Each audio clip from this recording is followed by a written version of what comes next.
அழைத்து நட்சத்திரம் காணப்பட்ட காலத்தை குறித்து அவர்களிடத்திலே திட்டமாய் விசாரித்து, நீங்கள் போய் பிள்ளையை குறித்து திட்டமாய் விசாரியுங்கள், நீங்கள் அதை கண்ட பின்பு நானும் வந்து அதை பணிந்து கொள்ளும்படி எனக்கு அறிவிங்கள் என்று சொல்லி அவர்களை பெத்லெகேமுக்கு அனுப்பினான். ராஜா சொன்னதை அவர்கள் கேட்டு போகையில், இதோ அவர்கள் கிழக்கிலே கண்ட நட்சத்திரம் பிள்ளை இருந்த ஸ்தலத்துக்கு மேல் வந்து நிற்கும் வரை அவர்களுக்கு முன் சென்றது. அவர்கள் அந்த நட்சத்திரத்தை கண்டபோது மிகுந்த ஆனந்த சந்தோஷம் அடைந்தார்கள். அவர்கள் அந்த வீட்டுக்கு பிரவேசித்து பிள்ளையையும் அதன் தாயாகிய மரியாளையும் கண்டு சாஷ்டாங்கமாய் விழுந்து அதை பணிந்து கொண்டு தங்கள் பொக்கிஷங்களை திறந்து பொன்னையும் தூபவர்க்கத்தையும் வெள்ளை போலத்தையும் அதற்கு காணிக்கையாய் வைத்தார்கள். பின்பு அவர்கள் ஏரோதினிடத்திற்கு திரும்பி போக வேண்டாம் என்று சொப்பனத்திலே தேவனால் எச்சரிக்கப்பட்டு வேறு வழியாய் தங்கள் தேசத்திற்கு திரும்பினார்கள். வேறு வழியாய் திரும்பினார்கள். அதான் செய்தி. கவனிங்கள், என்னுடைய செய்தியை நான் இன்னைக்கு, இயேசுவை கண்ட பிறகு வேறு வழியாய் சென்றார்கள். இயேசுவை கண்ட பிறகு அவங்க அதே வழியில செய்யல. நம்ம எத்தனையோ வருஷமோ இல்லையா இந்த கிறிஸ்துமஸ் பண்டிகை கொண்டாடி கொண்டிருக்கிறோம் இல்லையா, வருகிறோம், தேவனுடைய வார்த்தை கேட்கிறோம், புத்தாடை அணிகிறோம் இல்லையா, கேக்கு வெட்டுகிறோம், பிரியாணி துணுகிறோம், அப்படியே வாழ்ந்து கொண்டிருக்கிறோம். வாழ்க்கையில ஒரு மாற்றம் இல்லை.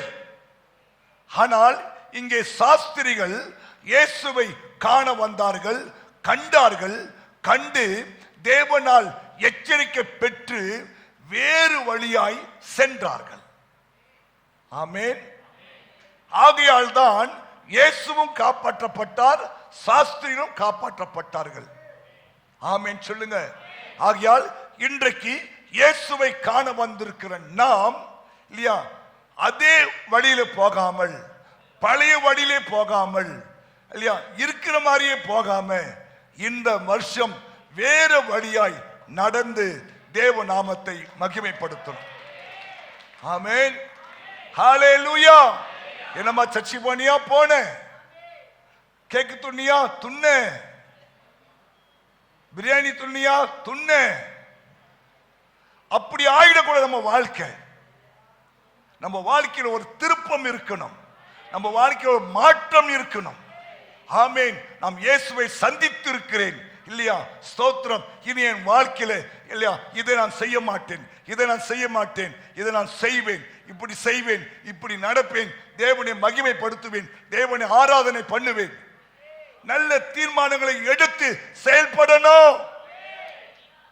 ஆமென். புரியுதுங்களா? அதனால இயேசுவை சந்தித்த நீங்கள் வேறு வழியாய் நடக்கணும், வேறு வழியாய் போகணும். ஆமென் சொல்லுங்க. அதுவும் தேவனாலே எச்சரிக்கப்பட்டு உங்களை வேறு வழியாய் போக சொல்லுவது யாரு? தேவன். ஆமென் சொல்லுங்க. அப்பதாங்க கிறிஸ்துமஸ் என்பது நமக்கும் மற்றவர்களுக்கும் பெரிய ஆசீர்வாதத்தை உண்டாக்கும். கவனிங்க, கிறிஸ்துமஸ் நமக்கு சொந்தம் அல்ல. நம்ம என்னைக்கோ இயேசு நம்ம உலகம் பிறந்துட்டாரு இல்லையா. இன்னும் எத்தனையோ கோடிக்கணக்கான மக்கள் நம்முடைய பாரத தேசத்தில் இருக்கிறார்கள். அவங்க உள்ளத்தில் தேவன் பிறக்க வேண்டுமானால் நீங்களும் நானும் இயேசுவை கண்ட பிறகு வேறு வழியாய் சென்று அவரை பிரசித்தப்படுத்தணும். ஆமென் சொல்லுங்க. ஆமென் சொல்லுங்க. ஒருத்தர் சொன்னார் நேத்து, இயேசு உலகத்திலே பிறந்தார் என்பதற்கு 3 காரியங்கள் சொன்னார். ஒன்று பரலோகத்தினுடைய சேனை வந்து இயேசு பிறந்தார் என்று சொன்னதாம். ஆமா சொல்லுங்க. 2வது நட்சத்திரம். ஆமென் ஆமென் ஹல்லேலூயா. மூன்றாவது பரம சேனைகள். அப்போ இந்த உலகத்திலே ஒரு தெய்வம் பிறக்கிறார் என்பதற்கு இதெல்லாம் நமக்கு சாட்சி கொடுத்திருக்கிறது. உலகத்தில் எவ்வளவு பேர் பறந்திருக்கிறாங்க இல்லையா? யாருக்காவது நட்சத்திரம் வழிகாட்டினதா? இல்லை. யாருக்காவது பரமசேனை வந்து பாடலை பாடினதா? இல்லை. யாருக்காவது பரலோகத்தின் தூதர்கள் போய் இயேசு பிறந்திருக்கிறார் என்று சொன்னார்களா? இல்லை. இயேசுக்கு மாத்திரம்தான் அந்த பாக்கியம். கைத்தட்டுங்க பார்க்கலாம். ஆண்டவராகிய இயேசுக்கு மாத்திரம்தான் அந்த பாக்கியம். ஏன்னா அவர் பிறந்தார். ஆமென். இதுவரைக்கும் இயேசுவின் பிறப்பை யாராலும் இல்லை என்று சொல்ல முடியவில்லை. சில குழப்பங்கள் பண்றாங்களே தவிர, ஆனா இயேசு பிறந்தார் என்பதற்கு உலக சரித்திரமே சாட்சியா இருக்கிறது. யாரை கேட்டாலும் சரி, கிறிஸ்து பிறப்பதற்கு முன்னா, கிறிஸ்து பிறப்பதற்கு பின்னா என்றுதான் கேட்பார்கள். ஆமென். யாராவது கிறிஸ்து பிறப்பு முன் பிறந்திருக்கீங்களா? இல்ல. நாம் கிறிஸ்து பிறந்த பிறகுதான் பிறந்திருக்கிறோம். அப்போ நம்ம கட்டாயம் சொல்லிதான் ஆகணும், கிறிஸ்து கிபி 2000, கிபி 2010. ஆமென். இயேசு பிறந்தார். சரி, அவர் பிறந்தார், மாற்றமில்லை. அவரை சந்தித்த சாஸ்திரிகள் அதே வழியாய் போகாமல் வேற வழியாய் போக வேண்டும் என்று தூதன் சொல்லுகிறான். இன்னைக்கு இயேசுவை பார்க்க வந்திருக்கீங்க, இயேசுவை சந்திக்க வந்திருக்கீங்க, இயேசுவின் பிறப்பை கொண்டாட வந்திருக்கீங்க. நீங்கள் பாக்கியவான்கள். இந்த வருஷம் நீங்கள் வேற வழியாய் நடக்க வேண்டும். முதல் காரியம் வாசிக்கலாம்.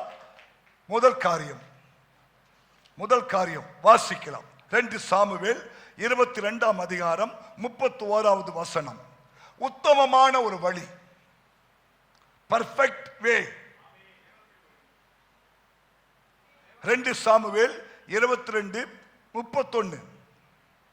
தேவனுடைய வழி உத்தமமானது. தேவனுடைய வழி உத்தமமானது. கர்த்தருடைய வசனம் புடமிடப்பட்டது. தம்மை நம்புகிற அனைவருக்கும் அவர் கேடகமாய் இருக்கிறார். Praise God. கவனிங்கள், ஆண்டவராகிய இயேசுவை சந்திக்க வந்த நீங்கள் இல்லையா, பழைய வழியில போகாமல் தேவன் விரும்புகிற உத்தமமான வழியிலே நீங்க போக கற்றுக்கொள்ள வேண்டும். அதுதான் இயேசு பிறந்தார் என்பதை நீங்கள் நிரூபித்து காட்ட முடியும். ஆமென் சொல்லுங்க. எத்தனையோ முறை நாம் இயேசுவின் பிறப்பை கொண்டாடிட்டோம், ஆனா உத்தமமான வழியில் நடந்தோமா? தேவன் விரும்புகிற சரியான வழியில் இருந்தோமா? இல்லையா, ஒரு பர்ஃபெக்டான ஒரு வழி நம்ம நடந்திருக்கிறோமா என்பதை யோசித்து பாருங்கள். அதனால தாங்க நம்ம வாழ்க்கையில கிறிஸ்துமஸ் ஒரு பெரிய மாற்றத்தை ஏற்படுத்தவில்லை. இல்லையா, கிறிஸ்துமஸ் நிறைய பேருடைய வாழ்க்கையில மாற்றத்தை உண்டாக்கினது இல்லையா? ஆமென். சிமியோனுடைய வாழ்க்கையில் ஒரு மாற்றம், அண்ணாவுடைய வாழ்க்கையில் ஒரு மாற்றம், மேய்ப்பர்கள் வாழ்க்கையில் ஒரு மாற்றம், சாஸ்திரி வாழ்க்கையில் ஒரு மாற்றம், மரியாதை வாழ்க்கையில் ஒரு மாற்றம், எலிசபெத் வாழ்க்கையில் ஒரு மாற்றம். ஏன் நம்ம வாழ்க்கையிலேயே ஒரு மாற்றம் வர மாட்டுது? இல்லையா? அவருடைய பிறப்பு எல்லாருக்கும் ஒரு பெரிய சந்தோஷங்களை வயல் போட்டிருக்கு. ஏன் உன் வாழ்க்கையில ஒரு மாற்றம் வர, ஏன் ஒரு சந்தோஷம் வரல? நம்ம இயேசு வந்து பார்த்துமே தவிர அதே வழியில போயிட்டோம். நம்ம வழியை மாற்றிக்கொள்ளவில்லை. அதனால தான் உங்களுடைய வாழ்க்கையில இயேசுவின் பிறப்பு ஒரு ஆசீர்வாதமா இல்லை. ஆனா இந்த வருஷம் ஆசீர்வாதமா இருக்குன்னா ஒரு உத்தமமான வழியை பின்பற்றுங்கள். வாசிக்கலாம் ஒரு வசனத்தை. என்னாகமம் 14ஆம் அதிகாரம் 24வது வசனத்தை நம்ம வாசிக்கலாம். என்னுடைய தாசனாகிய காலேப் வேறே ஆவியை உடையவனாய் இருந்தான். இருக்கிறபடியினாலும் உத்தமமாய் என்னை பின்பற்றி வந்தபடியினாலும் அவன் போய் வந்த தேசத்திலே அவனை சேர பண்ணுவேன். அவன் சந்ததியார் அதை சுதந்தரித்துக் கொள்வார்கள். உத்தமமாய் நடந்தா சொல்றார் பாருங்க.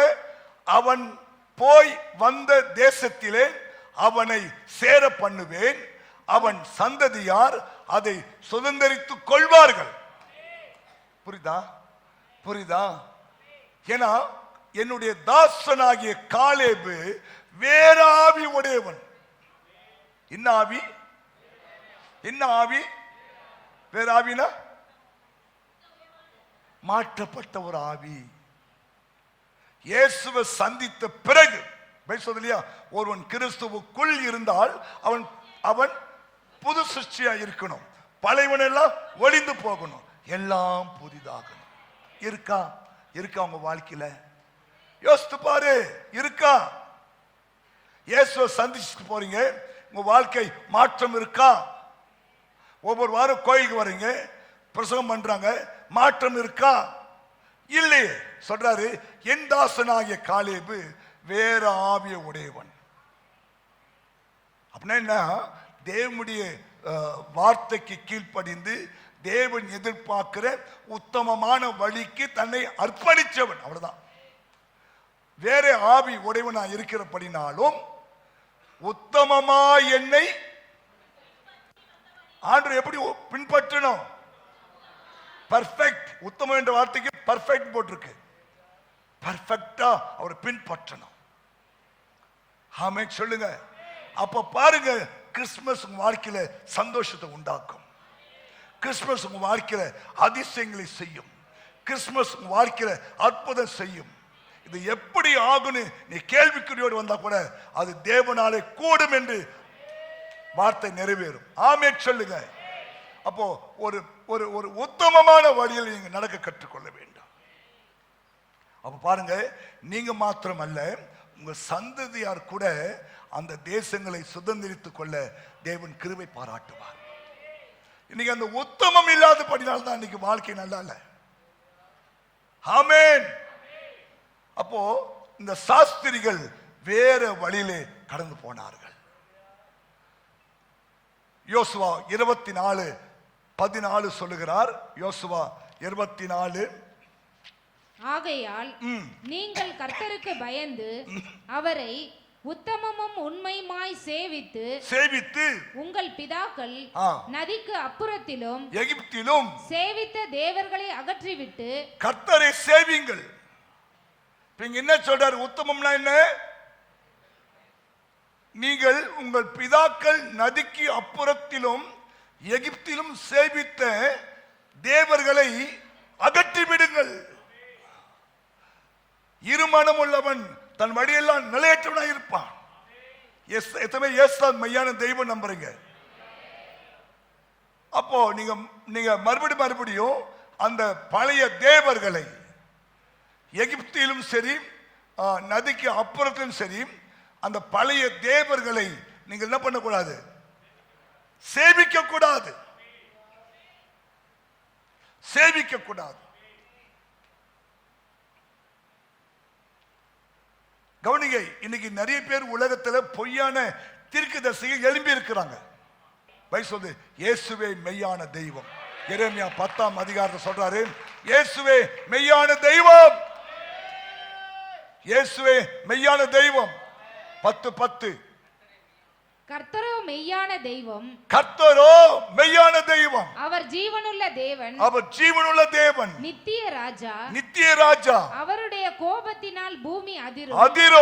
அவருடைய உக்கிரத்தை ஜாதிகள் சகிக்க மாட்டார்கள். கர்த்தரே மெய்யான தெய்வம், நித்திய ராஜா, நித்திய பிதா.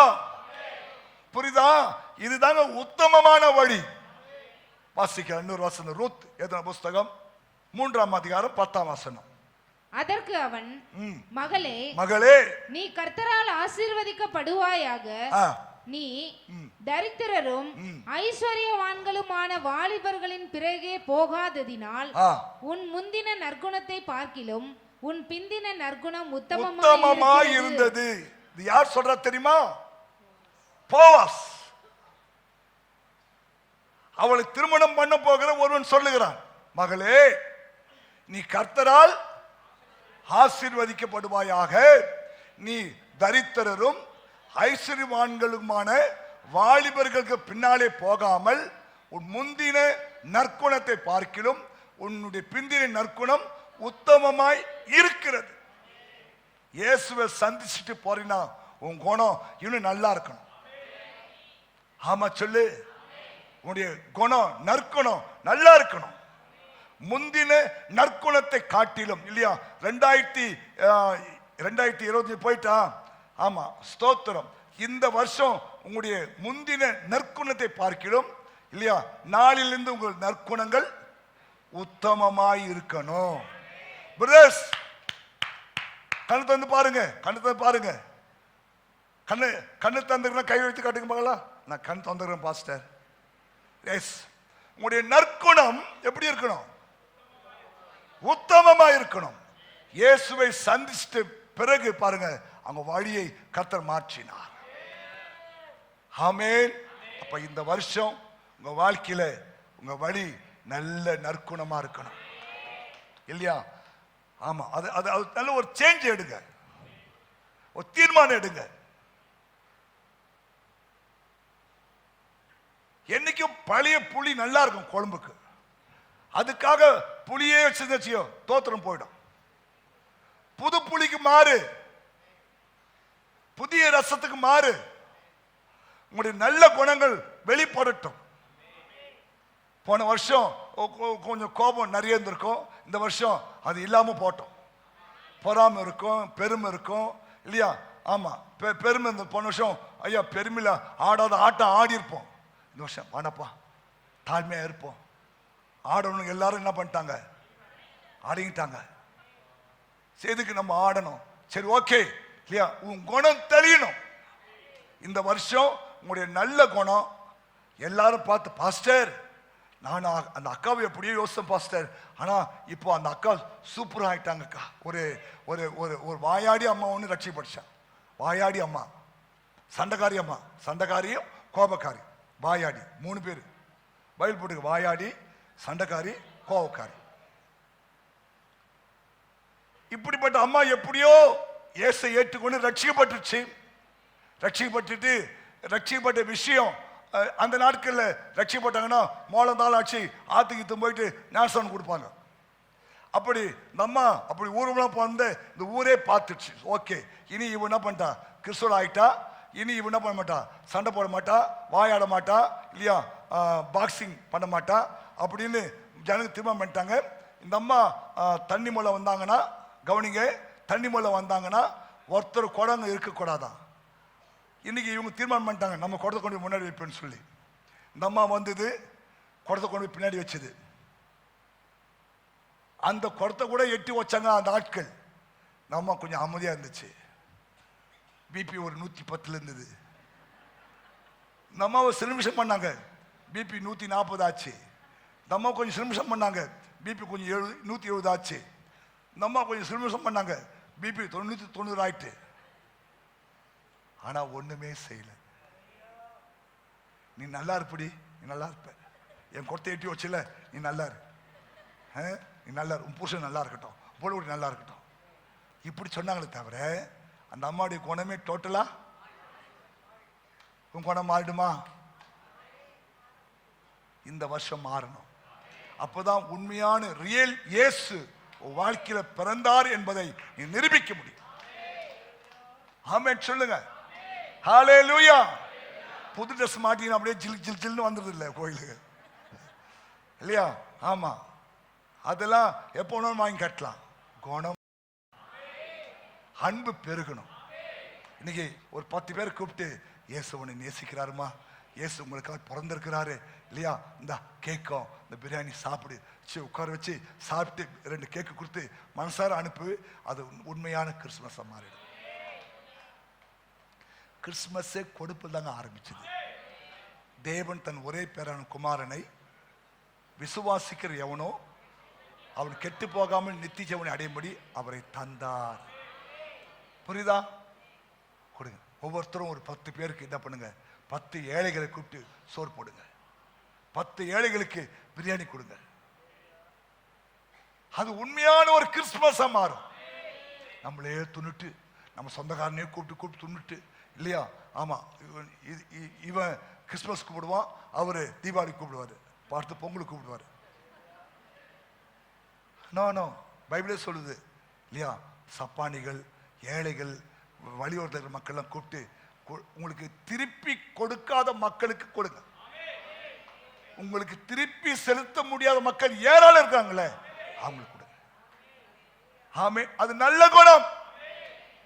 2வது அவங்க அவங்க எப்படிப்படி வழியில் போனாங்கன்னா, ஏசாயா 35:8 சொல்லுது, ஹோலிவே பரிசுத்தமான வழியிலே நடக்க ஆரம்பித்தார். அங்கே பெரும் பாதையான வழியும் இருக்கும், அது பரிசுத்த வழி என்னப்படும். தீட்டுள்ளவன் அதிலே நடந்து வருவது இல்லை. அந்த வழியில் நடக்கிறவர்கள் பேதையராய் இருந்தாலும் திசை கெட்டு போவது இல்லை. ஓகே, கவனிங்க கவனிங்க. இரண்டாவது வழி என்னன்னா பரிசுத்தமான வழி. இயேசுவை கண்ட ஒவ்வொரு சகோதரனும் சகோதரியும் இல்லையா நடக்க வேண்டிய வழி என்ன தெரியுமா? பரிசுத்தமான வழி.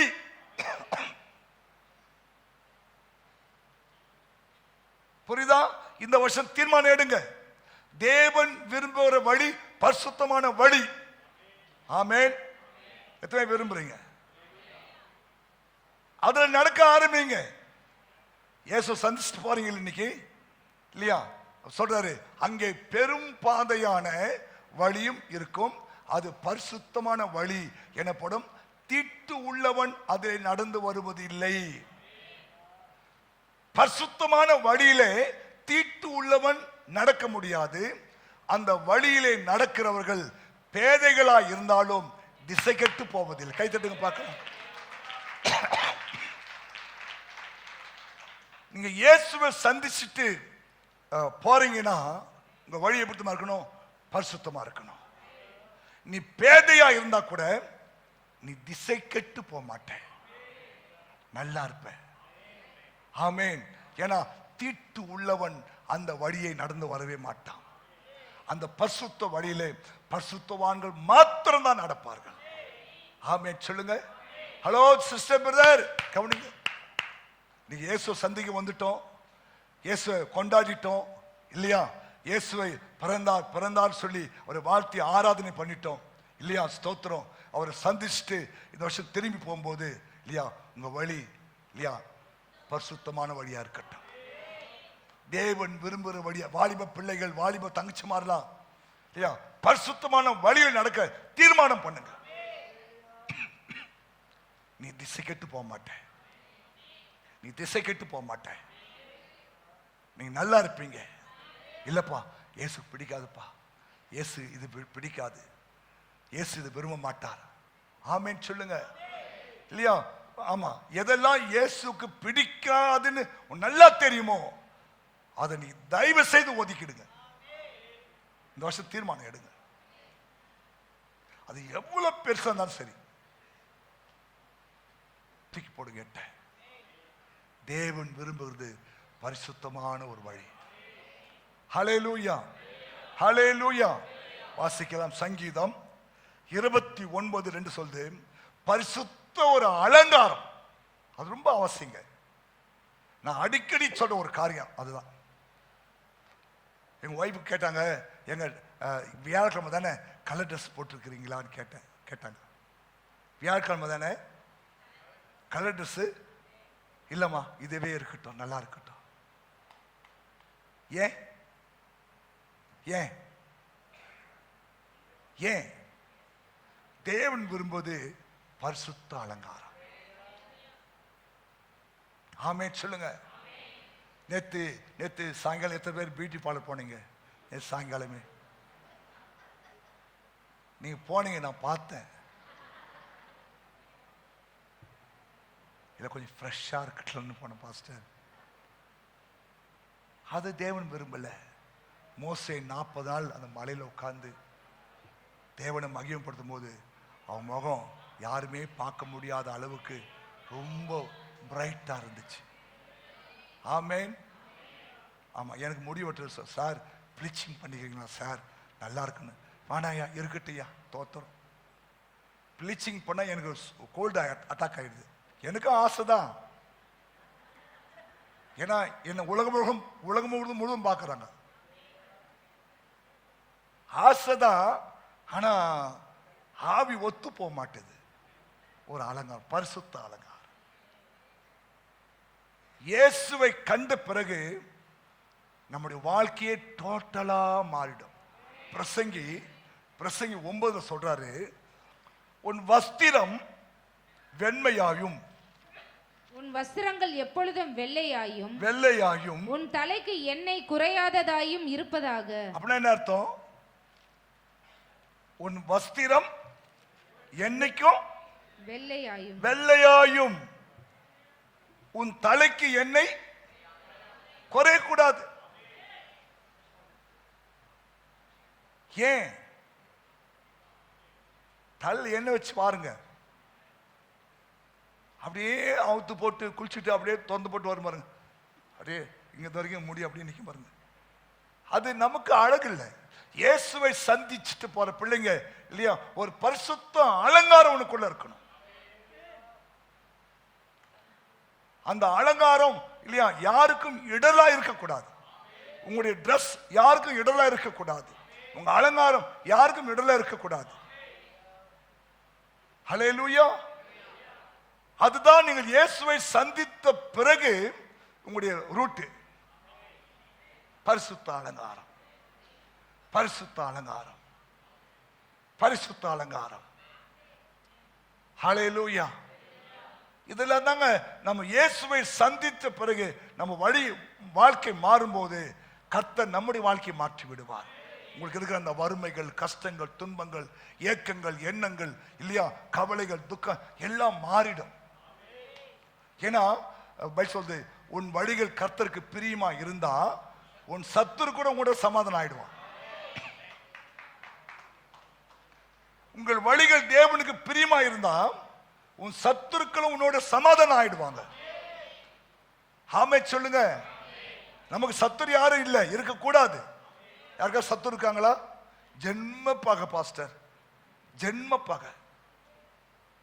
நான் செத்தா அவன் வரவே கூடாது, அவன் மாலை என் வீட்டில் என் மேல வரக்கூடாது. இப்படிலாம் கிறிஸ்தவங்க இருக்கவே கூடாது. அல்லேலூயா. ஒருத்தர் சொல்றாரு, கால சக்கரம் இருக்குதுல்ல, அந்த கால சக்கரத்தில் நீ ஒப்பு கொடுத்துடல அவங்கள, அது அப்படியே ரவுண்ட் பண்ணி வருமா. வரும்போது இல்லையா அந்த நேரத்தில் அவனுக்கு வேண்டிய காரியங்கள் நிறைவேறுமா. ஆமா சொல்லு. நம்ம போராடக்கூடாது. ரைட், தோத்துறோம். மோதரியாப்பா மோதிக்கும்.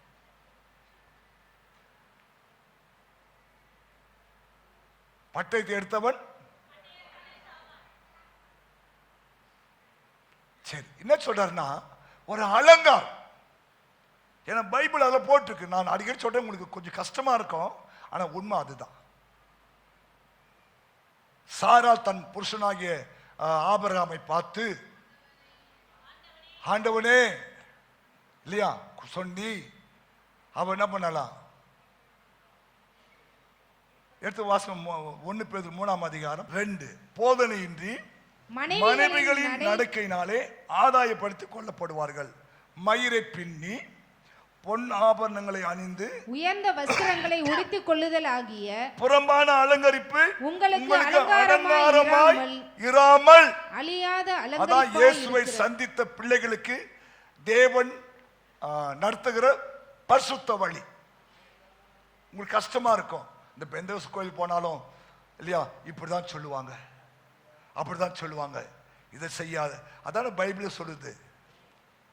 ஆமென். கவனிங்க, எல்லாவற்றையும் அனுபவிக்க நமக்கு அதிகாரம் இருந்தாலும் எல்லாமே நமக்கு தகுதி இல்லை. உலகத்தில் தினந்தோறுமே மாற்றம் வந்து கொண்டிருக்கிறது. ஆனால் நீ நானும் மாறாதவரை ஆராதிக்கிறோம். ஆமென்.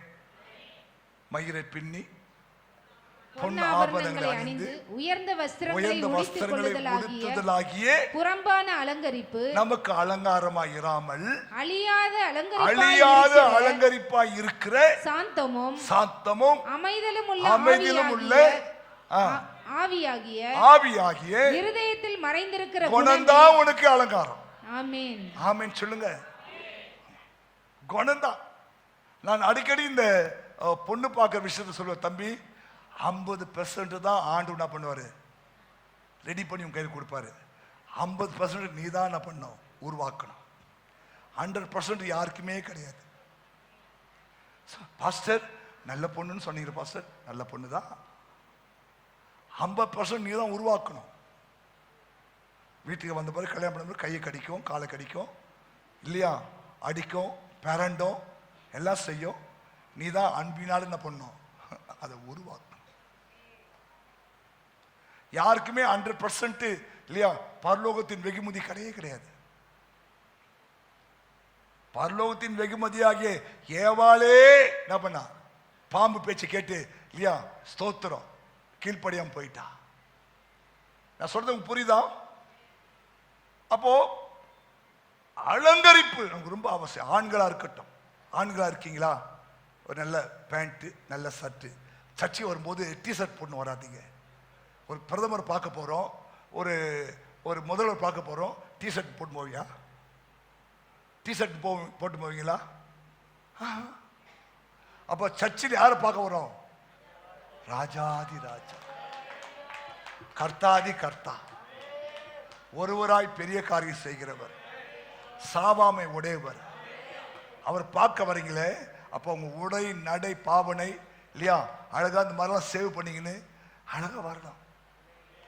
அப்படியே பர்தாமா, அப்படியே பர்தாமா. ராஜா உன்னை பார்க்க விரும்புறாரு. புரிஞ்சுட்டா உங்களுக்கு? ஒரு அலங்காரம், அது நல்ல அலங்காரமா இருக்கணும். லேவியர் 19ஆம் அதிகாரத்தை சொல்றாரு, புருஷர்கள் எப்படி அலங்கரிக்கணும்னு சொல்றாரு. புருஷர்கள் அவங்க ஓரம் தாடி எப்படி கட் பண்ணணும்? 19 லேவியராகமம் 19:27 வாசிங்க. உங்கள் தலைமயிரை சுற்றி ஒதுக்காமலும். உங்க தலைமறை சுத்தி பானை மாதிரி வெட்டான்ல, பானை மாதிரி வெட்டானே பாத்தீங்களா? அந்த மாதிரி செய்யக்கூடாது. உங்க தலைமுடியை சுற்றி ஒதுக்காமலும், சுற்றி ஒதுக்காமலும், தாடியின் ஓரங்களை கத்தரிக்காமலும், தாடியின் ஓரங்களை கத்தரிக்காமலும் என்ன பண்ணும்? என்ன பண்ணும்? என்ன பண்ணணும்? இப்ப பாரு, அழகா அப்படி ஒதுக்கி என்ன பண்றான்? அது ஒதுக்காதுன்றாரு. ட்ரிம் பண்ணு.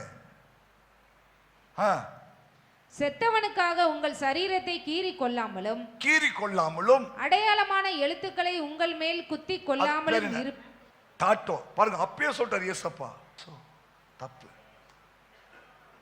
நம்ம ஆண்டு ரொம்ப நல்ல பாருங்க. குத்தாத, அதை குத்தாத. பின்னால முன்னால, கையில, இந்த கையில, இந்த கையில, இந்த கையில, தொடையில. தேவன் வேண்டாம் என்று சொன்னால் வேண்டாம். தேவனுக்கு மேல நீங்க நானும் பெரிய ஆள் இல்லையே இல்லை. ஆமா, ஸ்டைல் ஸ்டைல் ஸ்டைல்லாம் உனக்கு பிளஸிங் உண்டாக்காது, சாபத்தை தான் உண்டாக்கும். நான் சொல்லி இந்த வேத வசப்படி நடக்கிறவனே பரலோகராஜ்யத்தை பிரவேசிப்பானே அல்லாமல் என்னை நோக்கி கர்த்தாவே கர்த்தாவே என்று கூப்பிடுகிறவன் அது பிரவேசிப்பது கூடாத ஒரு காரியம். ஆமேன். உங்களுக்கு ஏற்கனவே ஆண்டு ரொம்ப நாளா அழகா படைச்சிருக்கிறார், அழகா படைச்சிருக்கிறார். அழகா பை சொல்ற நல்லா எண்ணெய் தேய்ச்சி நல்ல தலைவாரி இல்லையா ஸ்தோத்திரம், நல்ல ஜோமனவு, முகம் அப்படி ஃப்ரெஷ்ஷா இருக்கும். ஆமேன், ஹல்லேலூயா. அப்போ இங்க சொல்றாரு, முடியை ஒதுக்காத, தாடியை ஒதுக்காத இல்லையா, என்ன பண்ணு, அந்த தாட்டோ கொட்டாத. அப்புறம் செத்தவனுக்காக உன்னை கீறி கொள்ளாமலும் அடையாளமான எழுத்துக்களை உங்கள் மேல் குத்தி கொள்ளாமலும் இருப்பீர்களாக. அடையாளமான எழுத்து எழுதக்கூடாது. அதான் பச்சை குத்துறான்ல இல்லையா? நீங்கள் தேவன் படைத்த மாதிரியே இருக்கணும். உங்கள் சரீரம் மறுரூபமாக கூடியது. இதெல்லாம் இருந்துச்சுன்னா மறுரூபம் ஆகாது உங்க சரீரம். புரியுதா? உங்க சரீரம் மறுரூபம் ஆகாது. புரியுதுங்களா? அப்போ உங்க சரீரம் மறுரூபம் ஆகணும்னா தேவன் விரும்பாத எந்த அடையாளமோ எந்த ஒரு காரியமும் உன் சரீரத்தில் வரக்கூடாது. ஆவியினாலும் இதை மகிமைப்படுத்தக்கூடிய சரீரம் இது. நீங்கள் கிரகித்துக் கொள்ளப்பட்டீர்கள். ஆகையால் உங்கள் சரீரத்தை ஆவி 1 கொரிந்தியர் 6. கிரயத்துக்கு கொல்லப்பட்டீர்களே, ஆகையால் தேவனுக்கு உடையவைகளாகிய உங்கள் சரீரத்தினாலும் உங்கள் ஆவியினாலும் தேவனை மகிமைப்படுத்துங்கள். உங்கள் சரீரத்தினாலும் உங்கள் ஆவியினாலும் யாரை மகிமைப்படுத்தணும்? தேவனை மகிமைப்படுத்தி கர்த்தர் உன்னை மகிமைப்படுத்துவார். ஆமென் சொல்லுங்க. புரியுதுங்களா? தயவு செய்து தேவனுக்கு விரோதமாய் பாவம் செய்யாதிருங்கள். தேவனுடைய வார்த்தைக்கு விரோதமாய் நடக்காதிருங்கள். அவங்க தான் இயேசுவை கண்டு வேறு வழியாய் போகிறவர்கள். இயேசு வந்து கண்டுட்டீங்களே, என்ன பண்ணோம்? பரிசுத்த வழியில போகணும், பரிசுத்த அலங்காரமாய் இருக்கணும். ஆமென் சொல்லுங்க. அப்போ ஆண்டவர் உங்களை நிச்சயமாக ஆசீர்வதிப்பதற்கு அவர் வல்லவராய் இருக்கிறார். ஆமென் சொல்லுங்க. ஏசாயா 62 சொல்லுது, நீங்கள் பரிசுத்தமான ஜனம். ஏசாயா 62:12 அவர்களை பரிசுத்த ஜனம் என்றும். அவர்களை எவர்களை? உங்களை. நீங்க யாரு சொல்லுங்க? நான் பரிசுத்த ஜனம். இதுதான் 1 பேதுரு 2:9 சொல்றாரு. நீங்க பரிசுத்த ஜாதி, ஆசாரிய கூட்டம், தேவனால் தெரிந்து கொள்ளப்பட்டவர்கள். வாசிமா. நீங்களோ உங்களை அந்தகாரத்தினின்று தம்முடைய ஆச்சரியமான ஒளியின் இடத்திற்கு அழைத்து வந்தவருடைய புண்ணியங்களை அறிவிக்கும்படிக்கு தெரிந்து கொள்ளப்பட்ட சந்ததி. ஏமா கவனிங்க, நிமிர்ந்து உட்காருங்க. நீங்க யாரு? You are chosen person. தெரிந்து கொள்ளப்பட்டவர்கள், தெரிந்து கொள்ளப்பட்ட சந்ததி, ராஜரீகமான ஆசாரிய கூட்டம், அப்புறம் பரிசுத்தமான ஜாதி, அவருக்கு சொந்த ஜனமாயும் இருக்கிறீர்கள். Praise God. அதை மனசுல வச்சுக்கங்க. நீ யாரு? அவர் சொந்த ஜனம், அவங்க சொந்தக்காரர் அவர். ஆமென். இல்லையா? உன்னை தொட்டா அவர் கோபம் வரும், உன்னை தொட்டா அவர் கோபம் வரும். வருதா? வரலன்னா நீ அவர் சொந்த ஜனமா இல்லைன்னு அர்த்தம். நீ அவருடைய சொந்த ஜனம். அதான் சொன்னாரு, உன்னை தொடுகிறவன் என் கண்மணியை தொடுகிறான்னு சொன்னார் ஆண்டவர். நீ சொந்த ஜனம், சொந்த ஜனம். அப்ப அவர் யாரு? உன்னை சொந்த ஜனம் என்று சொல்லுகிறார். ஏன்னா நீ அவருடைய சொந்த ஜனம், பரிசுத்தமான ஜாதி, தெரிந்து கொள்ளப்பட்டவர்கள், ஆசாரிய கூட்டம். ஆமென். புரிஞ்சிட்டீங்களா? புரிஞ்சிட்டீங்களா? புரியுதா? அப்ப இயேசுவை சந்தித்த பிறகு இந்த வழி எப்படி இருக்கணும்? பரிசுத்தமான வழியில வந்துடணும். தேவன் எதிர்பார்க்கிற வழியே பரிசுத்தமான வழிதான். ஆமென் சொல்லுங்க. கடைசி ஒன்று சொல்லி நான் முடிக்கிறேன்.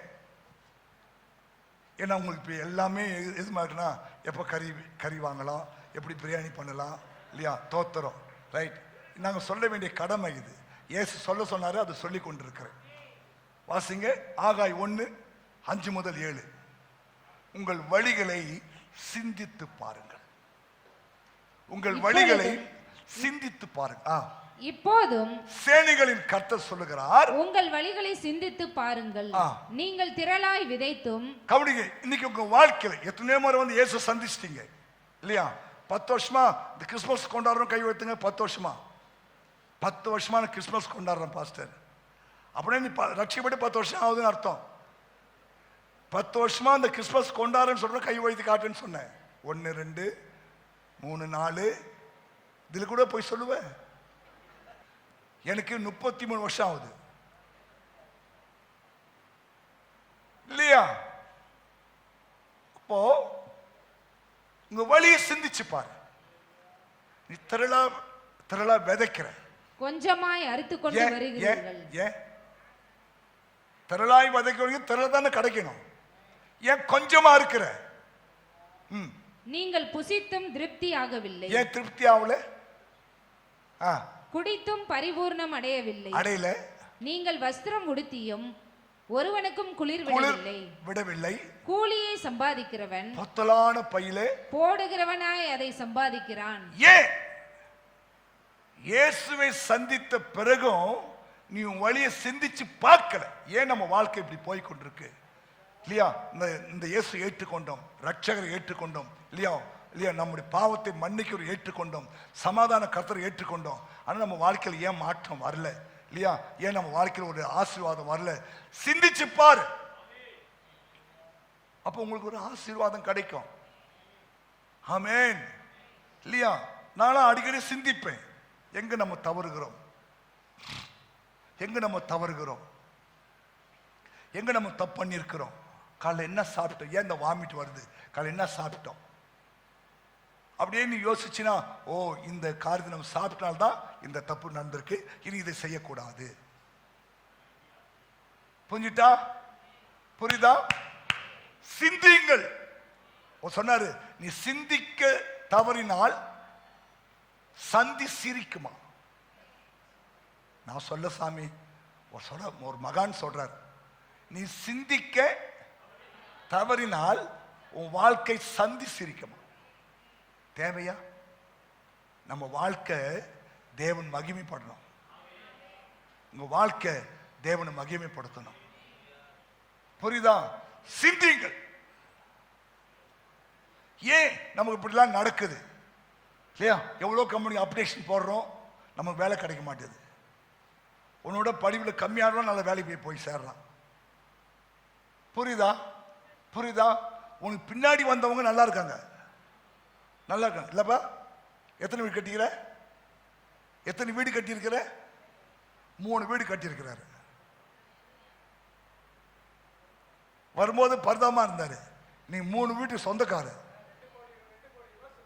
2 கோடி ரூபா சொந்தக்காரர். கை தட்டேன். உனக்கு 2 கோடிக்கு எத்தனை சைபரே தெரியாது. உனக்கு 2 கோடிக்கு எத்தனை சைபுனே தெரியாது. எத்தனை சைபர் சொல்லுங்க பார்க்கலாம்?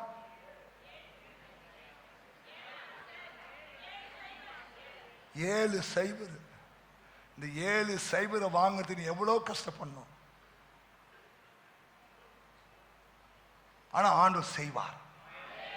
நான் உன்னை மேன்மையா வைப்பேன்னு சொன்னார்ல, சகல ஜாதிகளிலும் உன்னை மேன்மையா வைப்பேன்னு சொன்னல. ஏன் உனக்கு மேன்மை இல்லை? சிந்திச்சு பாரு. இயேசுவை சந்திச்சுட்ட இல்லையா? இப்ப சிந்தி. ஏன் நம்ம வாழ்க்கையில எல்லாம் தப்பா நடக்குது இல்லையா? ஏன் நம்ம வாழ்க்கை கோணல் மாலமா போய் கொண்டிருக்கு இல்லையா? நம்ம வாழ்க்கையில ஏன் பிரச்சனை மேல பிரச்சனை வருது, ஏன் சண்டை மேல சண்டை வருது, ஒரு நிம்மதியே இல்லையே?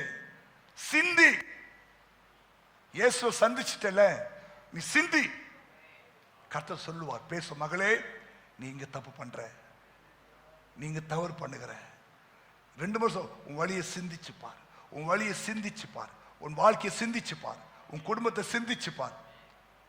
நீ எங்க தவறுகிற, எங்க தவற விட்டுட்ட, எங்க இயேசு விட்ட கண்டுபிடி. அப்ப பாருங்க, இந்த வருஷம் உங்க வாழ்க்கை நல்லா இருக்கும், உங்க குடும்பம் நல்லா இருக்கும், உங்க பிள்ளைகள் நல்லா இருப்பார்கள். நீ கையிட்டு செய்வதெல்லாம் கர்த்தர் வாய்க்க பண்ணுவார். கர்த்தர் உன்னை சீயோனிலிருந்து உன்னை ஆசீர்வதிப்பார். புரியுதா? உன் பிள்ளைகள் மேல தேவ கரம் வெளிப்படும். ஆமென் சொல்லுங்க. வரப்போற புது வருஷம் ரொம்ப நல்லாவே இருக்கும். விரும்புறீங்க? இப்படி ஏந்து நில்லுங்க பார்க்கலாம். 3 காரியம் சொன்னேன். இயேசுவை சந்தித்த பிறகு அந்த சாஸ்திரிகளை தேவன் வேறு வழியாய் போக சொன்னார். நீங்களும் இன்னைக்கு இந்த இயேசுவை சந்திக்க வந்திருக்கீங்க இல்லையா? இதுவரைக்கும் போன பழைய வழியை விட்டு விட்டு தேவன் சொன்ன உத்தமமான வழி, பரிசுத்தமான வழி நீங்கள் ஃபாலோ பண்ணுங்கள். உங்க வழிகளை சிந்தித்து பாருங்கள். எரேமியா சொல்றாரு, வழிகளை நின்று பூர்வ பாதை எவை என்று கேட்டு விசாரித்து அறிந்து அதிலே நடுவுங்கள், அப்போது உங்கள் ஆத்மாவுக்கு இளைப்பாறுதல் கிடைக்கும். எப்போ உங்க ஆத்மாவுக்கு இளைப்பாறுதல் கிடைக்கும்? வழிகளை நின்று பூர்வ பாதை 6:16 6:16 எரேமியா 6:16 வாசித்து முடிச்சிடலாம். வழியை நின்று பூர்வ பாதைகள் எவை என்று கேட்டு விசாரித்து நல்ல வழி எங்கே என்று பார்த்து, நல்ல வழி எங்கே என்று பார்த்து அதிலே நடுவுங்கள். அப்பொழுது உங்க ஆத்மாவுக்கு இளைப்பாறுதல் ஒரு ரெஸ்ட் கிடைக்கும், இளைப்பாறுதல் கிடைக்கும் என்று கர்த்தர் சொல்லுகிறார். இந்த வருஷம் ஆண்டு சொல்றாரு, உன் ஆத்மாவுக்கு ஒரு இளைப்பாறுதல் கிடைக்கும். ஆமென். வருத்தப்பட்டு பாரம் சுமக்கிறவர்களே எல்லாரும் என்கிட்ட வாங்க, நான் உனக்கு இளைப்பாறு தருவேன்னு சொன்னார்ல, அந்த இளைப்பாறு எப்போதுமா கிடைக்கும்? நல்ல வழி எது, கெட்ட வழி எது? நல்ல வழியை பின்பற்று, கெட்ட வழியை விட்டுடு. அதுல உனக்கு கோடி வந்தாலும் சரி, அந்த கெட்ட வழிக்கு போகாத, நல்ல வழியை ஃபாலோ பண்ணு. அப்ப பாருங்க, உன் ஆத்மாவுக்கு ஒரு இளைப்பாறுதல் கிடைக்கும். கண்ணை மூடி கை உயர்த்தி, ஏசப்பா நான் நல்ல வழி நடக்கணும் ஆண்டவரேன்னு கேளுங்க. பாஸ்டர் வந்து ஜெபம் பண்ணுவாங்க. எல்லாம் வாய் திறந்து, ஆண்டவரே என்னை நடத்தும். பரலோக பிதாவே, ஆசீர்வதிக்கப்பட்ட மகிமையான இந்த கிறிஸ்துமஸ் பண்டிகை நாட்களுக்காய் நன்றி செலுத்துகிறோம் ஆண்டவரே.